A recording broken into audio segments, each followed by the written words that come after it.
यहाँ पर ये चैप्टर हम देखते हैं, पहला चैप्टर है, क्लास 7th का चैप्टर है ये। एनसीईआरटी की जो क्लास 7th है, ओल्ड एनसीईआरटी, उसका चैप्टर है हमारे अतीत सेकंड का चैप्टर फर्स्ट।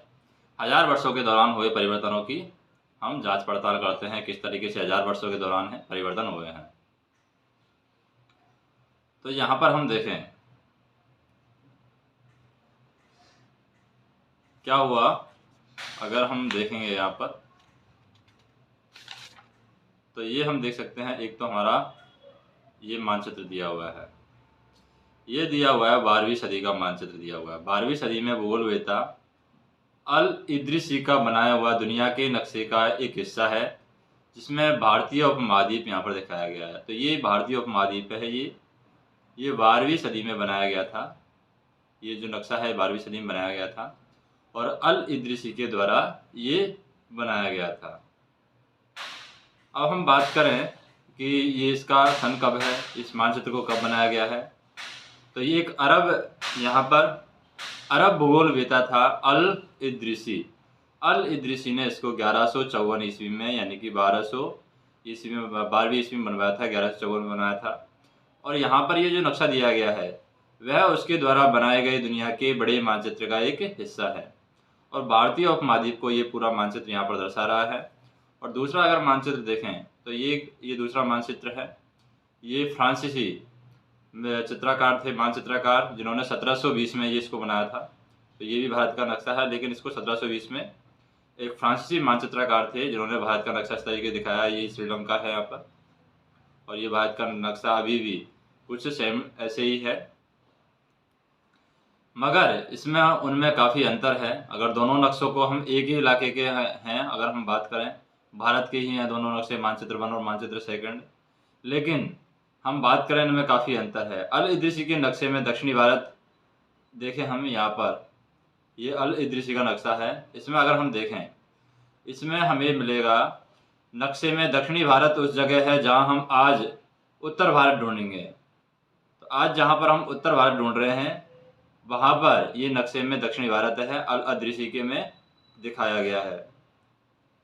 और जहाँ हम आज उत्तर भारत ढूंढेंगे वहाँ पर दिखेगा, और श्रीलंका का द्वीप है ऊपर की तरफ है, अल इद्रिसी के में। तो अल इद्रिसी के नक्शे में श्रीलंका का द्वीप है ऊपर की तरफ, यहाँ पर दिखाया गया है। जगहों के नाम हैं वो अल इद्रिसी के में अरबी भाषा में दिए गए हैं, और उनमें कुछ जाने पहचाने नाम भी हैं, जैसे कि उत्तर प्रदेश का कन्नौज है, वो भी यहाँ पर दिखाया गया। उत्तर प्रदेश का कन्नौज अरब भाषा में दिखाया गया है। और मानचित्र 2 अगर हम देखें, ये मानचित्र 2 है हमारे पास में। मानचित्र 2 बनने के लगभग 600 वर्ष बाद यहाँ पर बनाया गया था। तो उत्तर प्रदेश का हम बात करें, मानचित्र जो 2 है, पहले मानचित्र जब बन गया था, पहला मानचित्र के 600 साल बाद में ये बनाया गया है, यानी पहला मानचित्र 1154 में बनाया गया था, ये 1720 में बनाया गया है। और इस काल अवधि में उपमहाद्वीप के बारे में सूचनाएं काफ़ी बदल गई है, और यह नक्शा हमें ज़्यादा परिचित सा लगेगा क्योंकि हमारे वर्तमान जो नक्शा है भारत का उससे ये मिलता है। इसमें विशेषकर तटीय इलाकों के बारीकी ब्यौरा यहाँ पर दिया गया है। जो तटीय इलाके हैं इनका बारीकी ब्यौरा दिया गया है यहाँ पर, ये हम देख सकते हैं। और यूरोप के नाविक और व्यापारी अपनी समुद्र यात्रा के लिए इस नक्शे का इस्तेमाल यहाँ पर करते थे। लेकिन अगर हम बात करें, अगर अब भीतरी इलाकों पर अगर हम नज़र डालें तो क्या इनमें उतने ही ब्यौरे हैं जितने समुद्री तट वाले हिस्से में हैं। गंगा के मार्ग को हम देख सकते हैं, यहाँ पर ये गंगा का जो मार्ग है, ये गंगा के मार्ग को हम देख सकते हैं। इसे किस तरह से दर्शाया गया है इस मानचित्र में, तटीय और भीतरी इलाकों के बीच में ब्यौरे और बारीकी का जो अंतर है, आपके ख्याल में इसका कारण क्या है, उसके बारे में बात कर सकते हैं। इतनी ही महत्वपूर्ण एक और बात यह है कि दूसरे युग तक मानचित्र अंकन का विज्ञान भी बहुत बदल गया था। इतिहासकार जब बीते युग के दस्तावेज, नक्शों और लेखों का अध्ययन करते हैं तो उनके लिए उन सूचनाओं के संदर्भों का और उनकी भिन्न भिन्न ऐतिहासिक पृष्ठभूमियों का ध्यान रखना बहुत जरूरी है। अगर हम बात करें नई और पुरानी शब्दावलियों की, किस तरीके से शब्दावलियां हैं जो उस समय पर यूज की जाती थी, नई और पुरानी शब्दावलियां।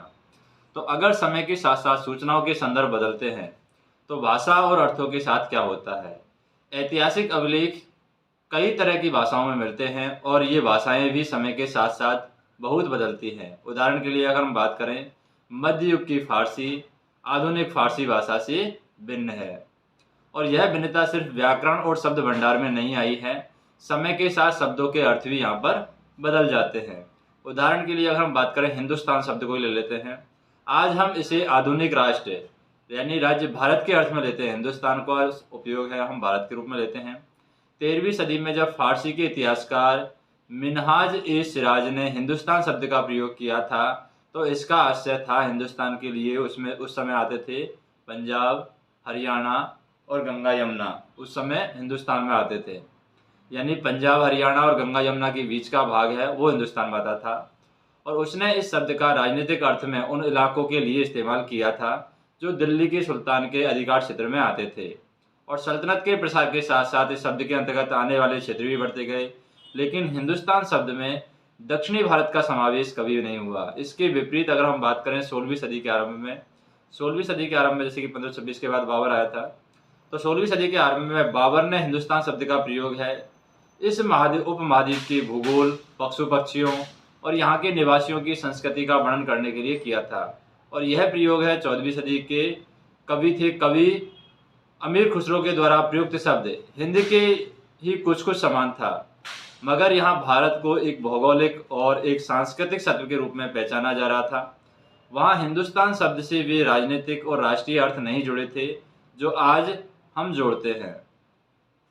तो यहाँ पर हम ये बात कर सकते हैं कि क्या आपको कुछ ऐसे शब्दों का ध्यान आता है जिनके अर्थ भिन्न भिन्न संदर्भों में बदल जाते हैं, जैसे कि हिंदुस्तान का अर्थ भिन्न भिन्न संदर्भों में बदल रहा है।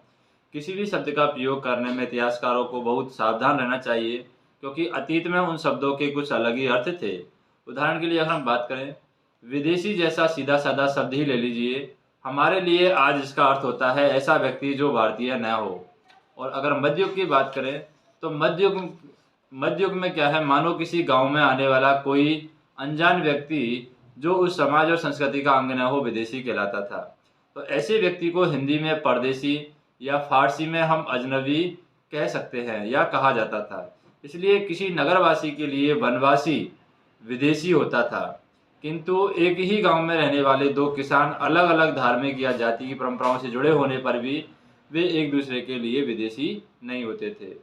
इतिहासकार और उनके स्रोतों की अगर हम बात करें कि इतिहासकार हैं और उनके स्रोत क्या रहे हैं, जिसे हम नीचे बात कर लेते हैं यहाँ पर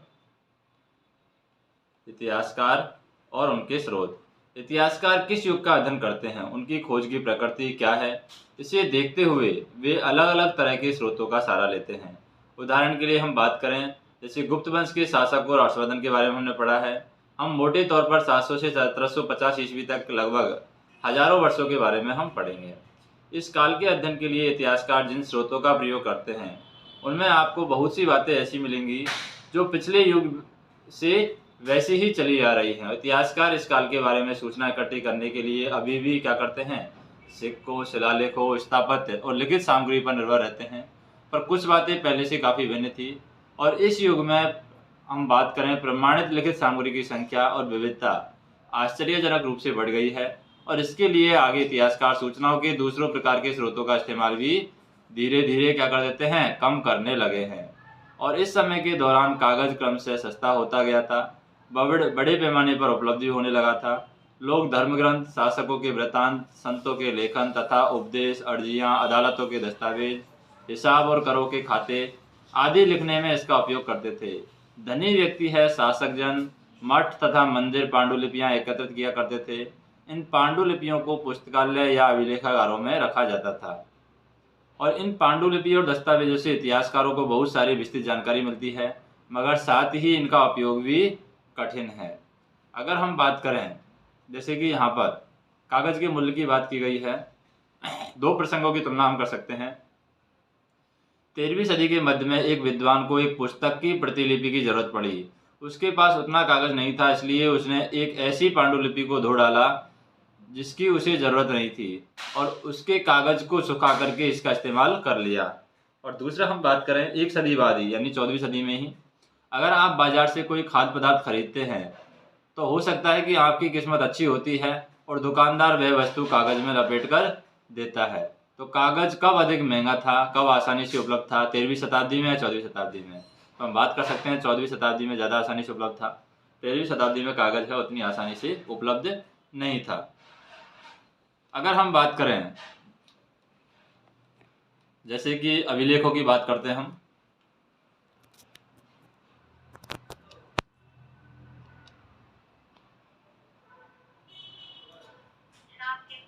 जैसे अभिलेखागार क्या होते हैं। अभिलेखागार ऐसा स्थान था जहां दस्तावेज और पांडुलिपियों को संग्रहित किया जाता था। आज सभी राष्ट्रीय और राज्य सरकारों के अभिलेखागार होते हैं, जहां वे अपने तमाम पुराने सरकारी अभिलेखों और लेन देन के ब्यौरों का रिकॉर्ड रखते हैं। उन दिनों छापे खाने तो थे नहीं, लेकिन लिपिक और नकलन भी हाथ से ही पांडुलिपियों को प्रतिकृति यहाँ पर बनाते थे। अगर आपने कभी किसी मित्र के गृह काल की या गृह कार्य की नकल उतारी है तो आप जानते होंगे कि यह काम आसान नहीं होता। कभी कभी आपको अपने मित्र की लिखावट समझ में नहीं आती होगी और आपको मजबूरन होकर के अंदाजा ही लगाना पड़ता होगा कि क्या लिखा गया है।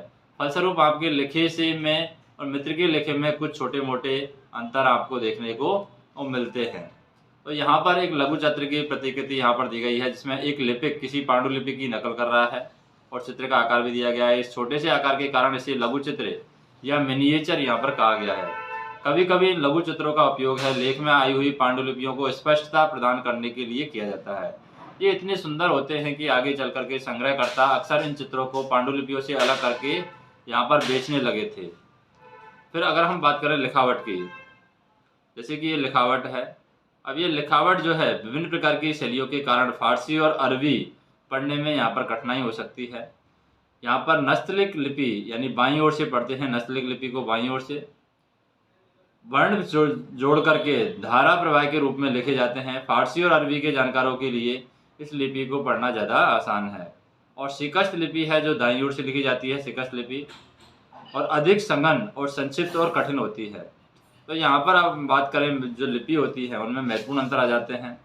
जैसे कि अगर हम छोटे मोटे अगर कुछ अंतरों को देखें, फलस्वरूप आपके लिखे में मित्र के लिखे हुए में कुछ छोटे मोटे अंतर आपको मिलते हैं, जैसे कि, लेकिन अगर महत्वपूर्ण अंतर आ जाते हैं तो पांडुलिपियों की प्रति है बनाने में भी कुछ यही होता है। जो प्रतिलिपियाँ बनाते हुए लिपिक क्या करते हैं, छोटे मोटे फेरबदल करते चलते रहते हैं और कोई शब्द या कहीं कोई वाक्य सदी दर सदी प्रतिलिपियों को भी प्रतिलिपियाँ बनती रहती है और अंततः एक ही मूल ग्रंथ की भिन्न भिन्न प्रतिलिपियाँ एक दूसरे से या बहुत ही अलग हो गई हैं। इतनी बड़ी गंभीर समस्या उत्पन्न हो गई है क्योंकि आज हमें लेखक की मूल पांडुलिपि शायद ही कहीं मिलती है। हमें बाद के लिपिकों के द्वारा बनाई गई प्रतिलिपियों पर ही पूरी तरीके से निर्भर रहना पड़ता है। इसलिए इस बात का अंदाज़ा लगाने के लिए कि मूलतः लेखक ने क्या लिखा था, इतिहासकारों को एक ही ग्रंथ की विभिन्न प्रतिलिपियों का अध्ययन करना पड़ता है। कई बार लेखक स्वयं भी समय समय पर अपने मूल वृत्तांत में संशोधन करते रहते हैं। 14वीं शताब्दी के इतिहासकार जियाउद्दीन वर्नी ने अपना वृत्तांत पहली बार 1356 में और दूसरी बार इसके 2 वर्ष बाद लिखा था और दोनों में अंतर है, लेकिन 1971 तक इतिहासकारों को पहली बार वाले वृत्तांत की जानकारी ही नहीं थी और यह पुस्तकालयों के विशाल संग्रह में कहीं दबा ही पड़ा था। अगर हम बात करें नए सामाजिक और राजनीतिक समूह की, तो 700 से 1750 के बीच के हजारों वर्षों का अध्ययन इतिहासकारों के आगे एक भारी चुनौती रहता है। मूल रूप से इसलिए कि इस पूरे काल में बड़े पैमाने पर अनेक तरह के परिवर्तन हुए हैं। इस काल में अलग अलग समय पर नई प्रौद्योगिकी के दर्शन होते हैं, जैसे सिंचाई में रहट, कताई में चरखे और युद्ध में आग्नेयास्त्र यानी बारूद वाले हथियार का इस्तेमाल किया जाता है। इस उपमहाद्वीप में नई तरह के खान पान भी आया है, आलू, मक्का, मिर्च, चाय और कॉफ़ी। ध्यान रहे कि तमाम परिवर्तन, नई प्रौद्योगिकी और फसलें उन लोगों के साथ आए हैं जो नए विचार भी लेकर आए हैं। परिणाम स्वरूप यह काल है आर्थिक, सामाजिक, राजनीतिक और सांस्कृतिक परिवर्तनों का काल ये रहा है। इस युग में लोगों की गतिशीलता, एक स्थान से दूसरे स्थान पर आना जाना बहुत बढ़ गया था। अवसर की तलाश में लोगों के झुंड दूर दूर की यात्राएं करने लगे थे और इस उपमहाद्वीप में अपार संपदा और अपना भाग्य गढ़ने के लिए अपार संभावनाएं मौजूद थी। और इसी काल में जिन समुदायों का यहाँ क्या होता था, इसी काल में अगर हम बात करें जिन समुदायों का महत्व बढ़ा था, उनमें से एक समुदाय था राजपूत। और उनमें से एक समुदाय जो राजपूत था, जिसका नाम था, राजपूत का मतलब हम कह सकते हैं राजपुत्र। राजपूत मतलब राजपुत्र, अर्थात राजा का पुत्र से निकलता है। और 8वीं से 14वीं सदी के बीच यह नाम है आमतौर पर ये योद्धाओं के लिए या योद्धाओं के उस समूह के लिए प्रयुक्त होता था जो क्षत्रिय वर्ग के होने का दावा करते थे। राजपूत शब्द के अंतर्गत केवल राजा और सामंत वर्ग ही नहीं थे, बल्कि वे सेनापति और यहाँ पर सैनिक भी राजपूत के अंदर आते हैं, जो पूरे उपमहाद्वीप में अलग अलग शासकों की सेनाओं में सेवारत थे। कवि और चारण राजपूतों की आचार संहिता जो है वो प्रबल, पराक्रम और स्वामी भक्त का गुणगान करते थे। और हम बात करें कि इस युग में राजनीतिक दृष्टि से महत्व हासिल करने के अवसरों का लाभ मराठा, सिख, जाट, अहोम, कायस्थ, मुख्य रूप से लिपिक और जो मुसियों का कार्य करने वाली जाति है आदि समूह ने इसका लाभ उठाया है। अगर हम बात करें पर्यावास, पर्यावास क्या होता है? इसका तात्पर्य किसी भी क्षेत्र के पर्यावरण और वहाँ रहने वालों की सामाजिक और आर्थिक जीवन शैली को हम कहते हैं पर्यावास। तो इस पूरे काल के दौरान क्रमशः जंगलों की कटाई हो रही थी और खेती का इलाका है वो बढ़ता ही जा रहा था। कुछ क्षेत्रों में यह परिवर्तन है अन्य क्षेत्रों की अपेक्षा अधिक तेजी से और पूरे तौर पर हुआ था। पर्यावास में परिवर्तन के कारण कई वनस्पतियों को मजबूर होकर के अपना स्थान छोड़ना पड़ा है। कुछ और वनवासी है जमीन की जुताई करने लगे और कृषक यहाँ पर बन गए हैं।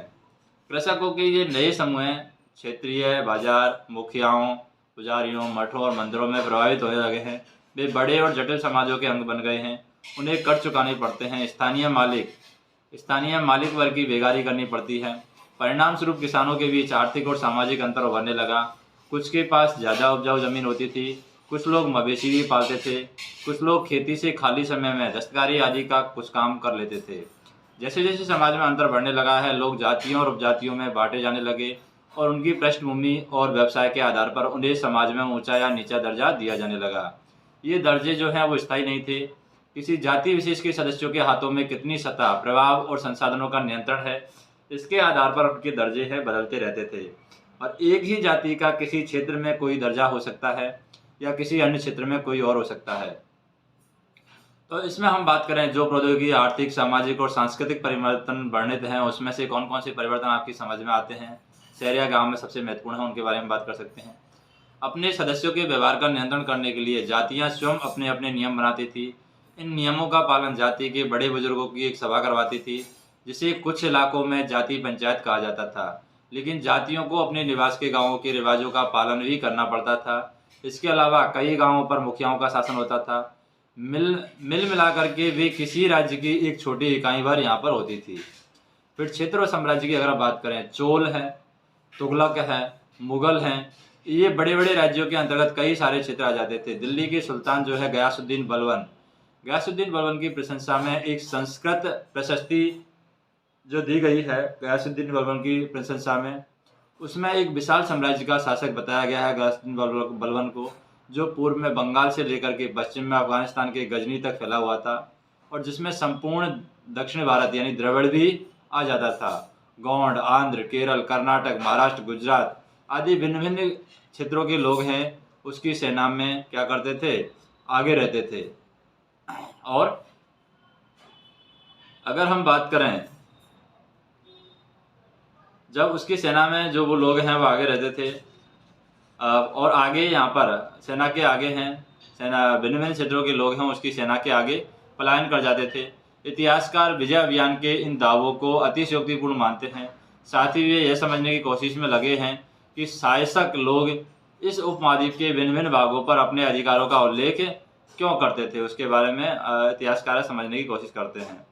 जैसे इसमें हम देखें, मिस्र के शिहाबुद्दीन उमरी द्वारा रचित मसालिक अल अफसर की फी ममालिक अल अफसर के अनुसार मोहम्मद तुगलक के राज्यकाल में दिल्ली सल्तनत के अंतर्गत आने वाले प्रांत हैं यहाँ पर। तो ये मोहम्मद तुगलक के शासनकाल में दिल्ली सल्तनत के अंदर आने वाले क्या हैं, प्रांत हैं।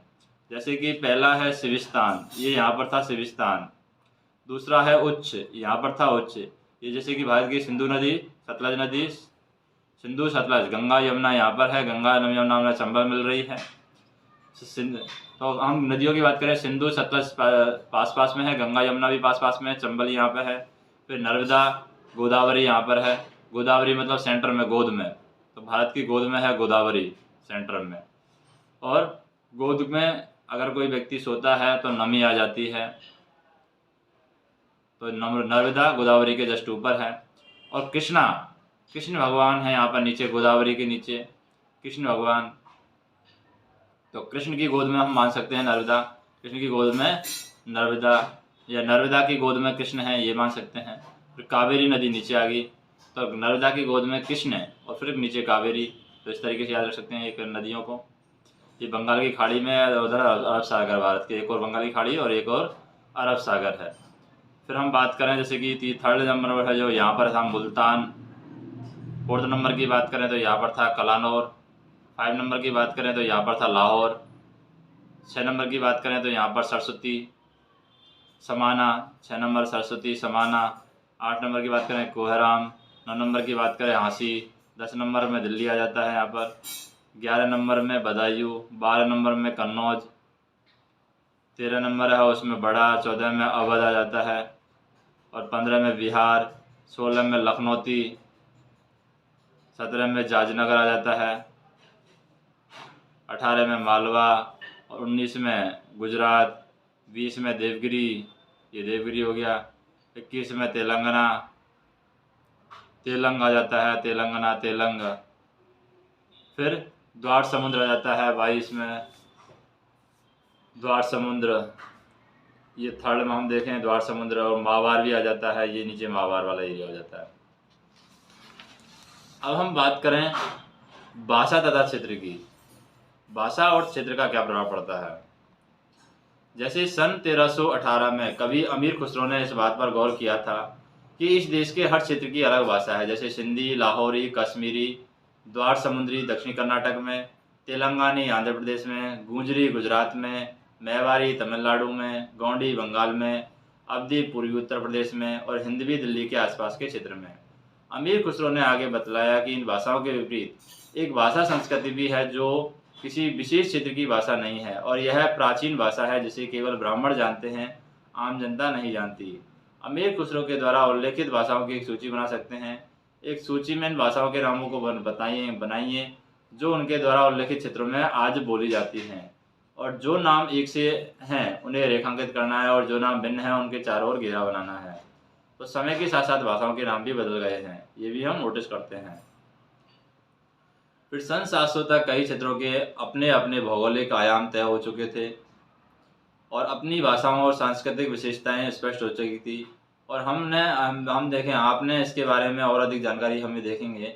ये क्षेत्र है विशेष शासक राजवंशों से जुड़े होते थे। इन राज्यों के बीच काफ़ी टकराहट यहाँ पर चलती रहती थी। कभी कभी चोल, खलजी, तुगलक और मुगल जैसे राजवंश अनेक क्षेत्रों में फैला एक विशाल साम्राज्य भी खड़ा कर लेते हैं और सभी साम्राज्य समान रूप से स्थिर और सफल नहीं हो पाते हैं। उदाहरण के लिए हम बात करें कि खलजी और मुगल वंश के शासन कितनी कितनी अवधि के लिए चले हैं, वो भी हम बात कर सकते हैं। क्या आपका राज्य कभी सर्व क्षेत्रीय साम्राज्य का हिस्सा रहा है? यदि रहा है तो कितने समय के लिए रहा है, ये हम बात कर सकते हैं। 18वीं सदी में मुगल वंश के पतन के ढलान पर था और फलस्वरूप क्षेत्रीय राज्य फिर से उभरने लगे थे। और यहाँ पर हम बात करें, लेकिन वर्षों से भी जो सर्व क्षेत्रीय साम्राज्यों का शासन चल रहा था उसने या उससे क्षेत्रों की प्रकृति बदल गई और उन पर कई छोटे बड़े राज्यों का शासन चलता रहा है और उन राज्यों की बहुत सी बातें हैं इस उपमहाद्वीप के अधिकतर भाग पर फैली इन क्षेत्रों को विरासत में मिली है। और इस तथ्य का पता है हमें उन कई परंपराओं से लगता है जो इन क्षेत्रों में उभरी थी और इन परंपराओं को कुछ एक ही तरह से भिन्न भिन्न या एक समान है। ऐसी परंपरा हमें प्रशासनिक अर्थव्यवस्था के प्रबंधन, उच्च संस्कृति और भाषा के संदर्भ में मिलती हैं। सन 700 से 1750 के बीच में के हजार के वर्षों में इन विभिन्न क्षेत्रों की प्रकृति एक दूसरे से कटकर अलग नई माप पनपती है। हालांकि उनके चरित्र की अपनी विशेषता बनी रहती है, मगर समन्वय की सर्व क्षेत्रीय ताकतों का प्रभाव भी उन पर पड़ा है। पुराने और नए धर्म की अगर बात करें, पुराने और नए धर्म के अलावा हम देख सकते हैं, क्या आपको संस्कृत ज्ञान और ब्राह्मणों के बारे में अमीर खुसरो की टिप्पणियां याद हैं? तो ये हम याद कर सकते हैं। पुराने और नए धर्म क्या है? इतिहासकार जिन हजार वर्षों की पड़ताल कर रहे हैं उसके दौरान धार्मिक परंपरा में कई बड़े परिवर्तन आए हैं और दैविक सत्य में लोगों की आस्था कभी कभी बिल्कुल ही व्यक्तिगत स्तर पर होती थी, मगर आमतौर पर इस आस्था का जो स्वरूप है वो सामूहिक होता था। किसी दैविक सत्य में सामूहिक आस्था यानी धर्म प्राय स्थानीय समुदाय के सामाजिक और आर्थिक संगठन से समझता। जैसे जैसे इन समुदायों का सामाजिक संचार बदलता गया वैसे ही उनकी अवस्थाओं में परिवर्तन आता गया। आज हम जिसे हिंदू धर्म कहते हैं उसमें भी इसी युग में महत्वपूर्ण बदलाव आए हैं और इन परिवर्तनों में कुछ थे जो नए देवी देवताओं की पूजा, राजाओं के द्वारा मंदिरों का निर्माण, समाज में पुरोहितों के रूप में ब्राह्मणों का बढ़ता महत्व और बढ़ती सत्ता आदि थे। कोई भी प्रभावशाली व्यक्ति जो किसी कलाकार, शिल्पकार, विद्वान या अभिजात जैसे किसी अन्य व्यक्ति का मदद या सहारा ले सकता है। तो संस्कृत ग्रंथों के ज्ञान के कारण समाज में ब्राह्मणों का बड़ा आदर होता था। वे उनके संरक्षक थे। नए नए शासकों को जो स्वयं प्रतिष्ठा की चाह में थे, इन संरक्षकों का समर्थन होने के कारण समाज में इसका दबदबा और भी यहाँ पर बढ़ गया था। और हम इस युग में कई महत्वपूर्ण परिवर्तन है भक्ति की अवधारणा के रूप में आया है। तो उसमें ईश्वर की कल्पना तक या ईश्वर की कल्पना एक प्रेमेल इष्ट देवी या देवता के रूप में की गई है, जिसे तक पुजारियों के विशद कर्मकांड के बिना ही भक्त स्वयं पहुंच सके। और इस विषय में साथ ही दूसरी परंपराओं के बारे में आपको अध्याय में जानकारी मिलेगी। यही यह युग था जिसमें इस उपमहाद्वीप में नए नए धर्मों का भी आगमन हुआ था। कुरान शरीफ का संदेश बाद में पहले 7वीं सदी में व्यापारियों और अप्रवासियों के जरिए पहुंचा था। मुसलमान कुरान शरीफ को अगला धर्म ग्रंथ मानते हैं, केवल एक ईश्वर अल्लाह की सत्ता को स्वीकार करते हैं। उनका प्रेम, करुणा, उदारता आदि की अवस्था में रहने वाले हर व्यक्ति को गले लगाता है, चाहे उस व्यक्ति की सामाजिक पृष्ठभूमि कुछ भी हो। कई शासक हैं इस्लाम और उसके विद्वान धर्मशास्त्री हैं, न्याय शास्त्रियों या उलेमा की संरक्षण हेतु हिंदू धर्म की भी भांति इस्लाम के अनुयायी भी अपने धर्म को राय अलग अलग तरह से व्याख्या करते हैं। मुसलमानों में शिया थे जो पैगंबर साहब के दामाद अली को मुसलमानों का विश्वासघात नहीं मानते थे। फिर हम बात करें, कुछ सुन्नी थे जो खलीफाओं के प्रभुत्व को स्वीकार करते थे। इस्लाम के आरंभिक क्षेत्र में इस धर्म का नेतृत्व करने वाले खलीफा कहलाते थे और आगे भी उनकी परंपरा चलती रही है। इस्लामी न्याय है सिद्धांत जो है विशेषकर भारत में हनफी और सफ़ी ऐसे सिद्धांत हैं जो विभिन्न परंपराओं में भी कई महत्वपूर्ण अंतर रहे हैं और ऐसी में धर्मांतर या रहस्यवादी विचारों को लेकर के भिन्नताएं देखने को मिलती हैं।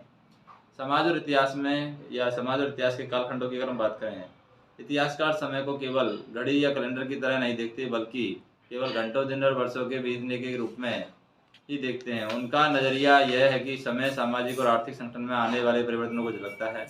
यह दिखाता है कि विचार और विश्वासों में कितना स्थायित्व है, कितना परिवर्तन आया है। यदि अतीत को समान विशेषता रखने वाले कुछ बड़े बड़े हिस्से युगों और कालों में बांट दिए जाए तो समय का अध्ययन कुछ यहाँ पर आसान हो जाता है। 19वीं सदी के मध्य में अंग्रेज इतिहासकारों ने भारत के ब्रिटिश को 3 भागों में बांट दिया, हिंदू, मुसलमान और ब्रिटिश। और विचार पर आधारित था कि शासकों का धर्म ही एकमात्र महत्वपूर्ण इतिहास परिवर्तन होता है। अर्थव्यवस्था, समाज और संस्कृति और कोई भी महत्वपूर्ण बदलाव नहीं आता है। और दृष्टिकोण में इस उपमहाद्वीप की अपार विविधता की भी यहाँ पर अपेक्षा की गई है। इस काल विभाजन का एक बहुत कम इतिहासकार ही यहाँ पर स्वीकारते हैं। अधिकतर इतिहासकार आर्थिक और सामाजिक कारणों के आधार पर ही अतीत के विभिन्न कालखंडों की भूमिका तय करते हैं। और पिछले साल आपने जो इतिहास पढ़े हैं उसमें प्राचीन समाजों के कई प्रकार के समावेश, शिकारी संप्रदाय, प्रारंभिक और कृषिकर्मी, शहरों और गांवों के निवासी, प्रारंभिक दौर के राज्य साम्राज्य। और इस साल आप जो इतिहास पढ़ेंगे उसे प्राय मध्यकालीन इतिहास कहा जाता है। और इसमें आपको कृषक समाज के विस्तार, क्षेत्रीय और साम्राज्यिक राज्यों के उदय, कभी कभी तो ग्रामवासी और वनवासियों की कीमत पर, और प्रधान धर्मों के सामूहिक रूप में हिंदू धर्म आया है। और यहाँ पर प्रधान धर्मों के रूप में हिंदू धर्म, इस्लाम धर्म के विकास और यूरोप में व्यापारी कंपनियों के आगमन के बारे में विस्तार से जानकारी देता है। भारत के इतिहास में ये 1000 साल पहले बदलावों में साक्षी बने रहे हैं। 18वीं और 16वीं और 18वीं शताब्दी 8वीं या 11वीं शताब्दी से काफ़ी भिन्न है। इसलिए इस सारे काल को एक ऐतिहासिक इकाई के रूप में देखना समस्या में से खाली नहीं है। फिर भी मध्यकाल की तुलना में आधुनिक काल से ही की जाती है। आधुनिक काल के साथ नैतिक उन्नति और बौद्धिक प्रकृति का भाव बढ़ता है, जिसमें यह आशय निकलता है कि मल्लकाल रूढ़िवादी का था या उस दौरान कोई परिवर्तन हुआ था ही नहीं, यानी कोई भी परिवर्तन हुआ ही नहीं। लेकिन हम जानते हैं कि ऐसा नहीं था। इन 1000 वर्षों के दौरान इस उपमहाद्वीप के समाजों में प्राय परिवर्तन आते रहे हैं। कई क्षेत्रों की अर्थव्यवस्थाएं तो इतनी समुद्रित भी यहाँ पर थे और उनमें से यूरोप की जो व्यापारी कंपनियों को भी आकर्षित करना आरंभ कर दिया। और इस पुस्तक को पढ़ते समय आप परिवर्तन के चिन्हों और सही प्रकार से ऐतिहासिक प्रक्रियाओं पर ध्यान देते रहेंगे और चलें। और जब भी संभव हो इस पुस्तक में आप पढ़ सकते हैं, अपनी तुलना आप पिछली बार पढ़ी हुई या पिछले वर्ष पढ़ी हुई बातों से करने की कोशिश करें। जहाँ भी संभव हो यह देखें कि कहाँ बदलाव है, कहाँ पर नहीं है। आज अपने आसपास की दुनिया पर नज़र डालें और यह देखें कि फिर क्या कुछ बदलती है या वैसा ही रहता है। फिर हम बात कर सकते हैं जैसे कि पांडुलिपि, जाति, क्षेत्र और काल विभाजन क्या होता है।